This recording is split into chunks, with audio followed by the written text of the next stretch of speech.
Okay. Flashback Mary. Flashback Mary.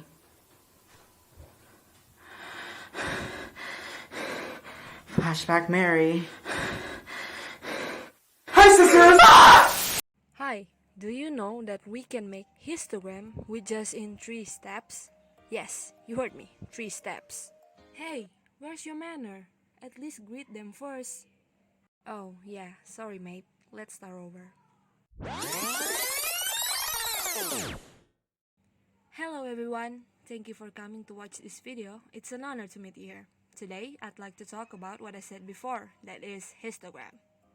Sales managers, stock analysts, hospital administrators, and other busy executives often need a quick picture of the distribution of sales, stock prices, or hospital costs. This distribution can often be depicted by the use of charts and graphs. So there are 3 charts that will help portray a frequency distribution graphically. Are the histogram, the frequency polygon, and the cumulative frequency polygon. This time we will learn how to present data from a frequency distribution in a histogram. Before we get to know about histogram, we need to know about these 3 basics, that is, frequency distribution, quantitative data, and continuous scale. Frequency distribution is a grouping of data into mutually exclusive classes, showing the number of observations in each classes. And quantitative data is when the data studied can be reported numerically. And the last is continuous scale. Continuous scale can assume any value within a specific range. So, what is histogram?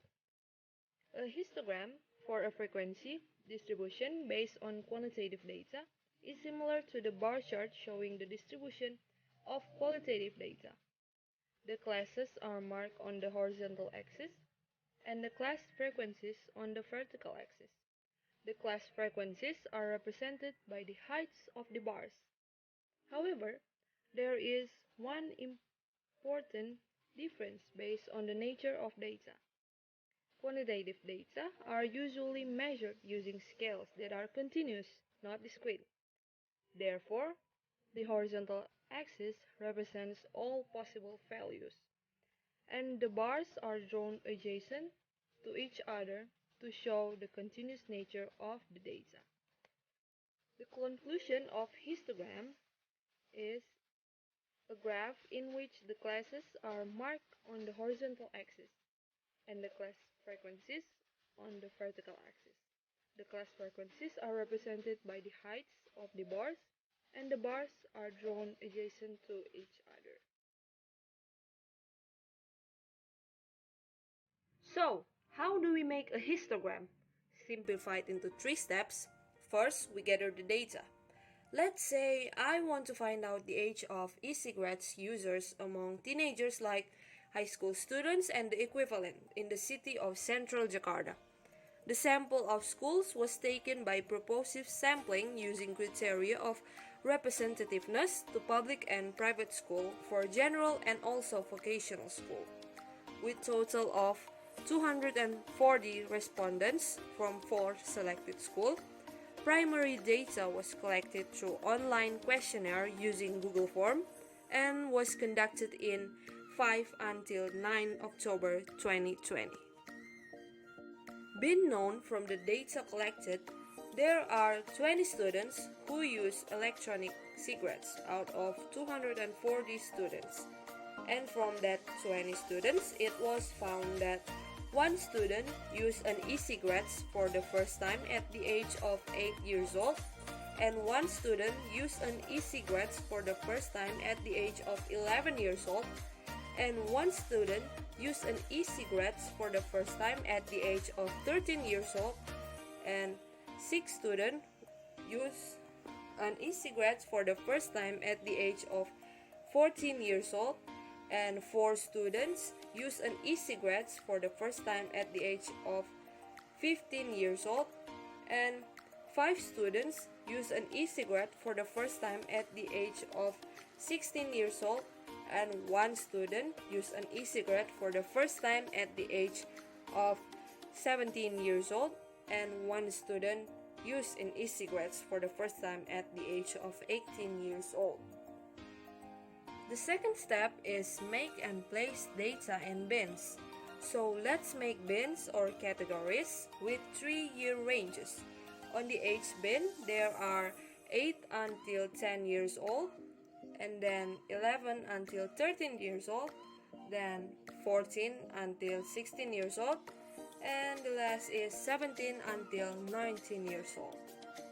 So there is one person falls into 8 until 10 years old bins, and there are 2 people falls into 11 until 13 years old bins, and there are 15 people falls into 14 until 16 years old bin, and there are 2 people falls into 17 until 19 years old bins.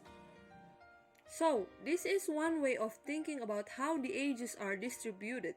Now that we come to the third step, let's make a visualization of this histogram. So, on this axis, the largest category is 15, and on this axis is the bins. So, in 8 until 10, there is one person, and 11 until 13, there are 2 people, 14 until 16, there are 15 people, and 17 until 19, there are 2 people. So, from this histogram, we know that many people, many teenagers start smoking e-cigarettes at the age of 14 until 16, still underage and illegal of course. E-cigarettes are only legalized for adults 18 years old or older. You may be wonder what is the difference between histogram and bar chart, because they almost look the same except the spaces between bars. So, on the bar chart, bars have equal space. On the y-axis there are numbers, and on the x-axis the data can be anything. While histogram, bars are fixed because on the x-axis is all continuous and will always be in numbers.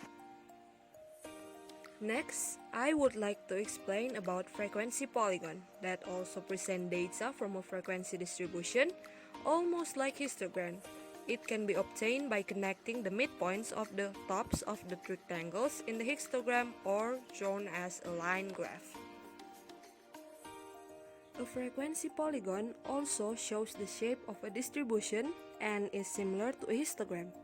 It consists of line segments connecting the points formed by intersection of the class midpoints and the class frequencies. The midpoint of each class is scaled on the x-axis and the class frequencies on the y-axis. Recall that the class midpoint is the value at the center of a class and represents the typical values in that class. The class frequency is the number of observations in a particular class. Both the histogram and the frequency polygon allow us to get a quick picture of the main characteristic of the data, like highs, lows, point of concentration, and etc. Although the two representations are similar in purpose, the histogram has the advantage of depicting each class as a rectangle, with the height of the rectangular bar representing the number of in each class. The frequency polygon, in turn, has an advantage over the histogram. It allows us to compare directly two or even more frequency distribution. And how do we make a frequency polygon? Almost the same as a histogram, gather the data and make bins, but in frequency polygon we also make the midpoint of each class. So from the frequency distribution table about the age of adolescents for the first time using e-cigarettes in 240 respondents at Central Jakarta from 4 selected schools. We need to determine the midpoint of the age ranges. So what is the midpoint between 8 and 10 years old? To find the midpoint, add the two numbers, the lower bound value and the upper bound value, then divide by 2. 8 plus 10 is 18, and 18 divided by 2 is 9. So the midpoint is simply the number between 8 and 10, which is 9. Now, the midpoint between 11 and 13 is 12. The midpoint between 14 and 16 is 15. The midpoint between 17 and 19 is 18.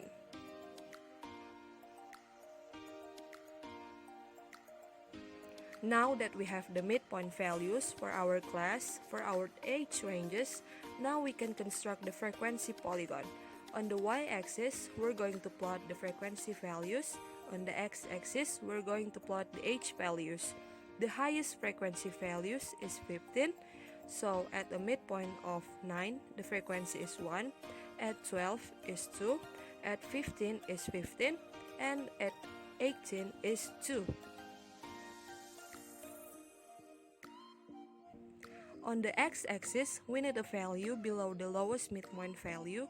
So 9 subtracted by 2 is 7, and value above highest midpoint value is 18 subtracted by 2 is 16. So the line that connecting the midpoints need to start at the x-axis from the value below the lowest midpoint, and then connect the dots with a straight line, and it ends at the x-axis from the value above the highest midpoint. So now that you know about histogram and frequency polygon, and you also know how to make it, it's time for me to go. Ikan hiu lagi eating. Thank you for everything. I just want to say thank you for doing what you do. I don't say it enough, but I'm thankful for you. I sometimes look like I don't notice, but trust me, I notice all the time that you are amazing. Your very existence is a blessing on this earth. In all reality, I don't know what I'd do without you. Thank you.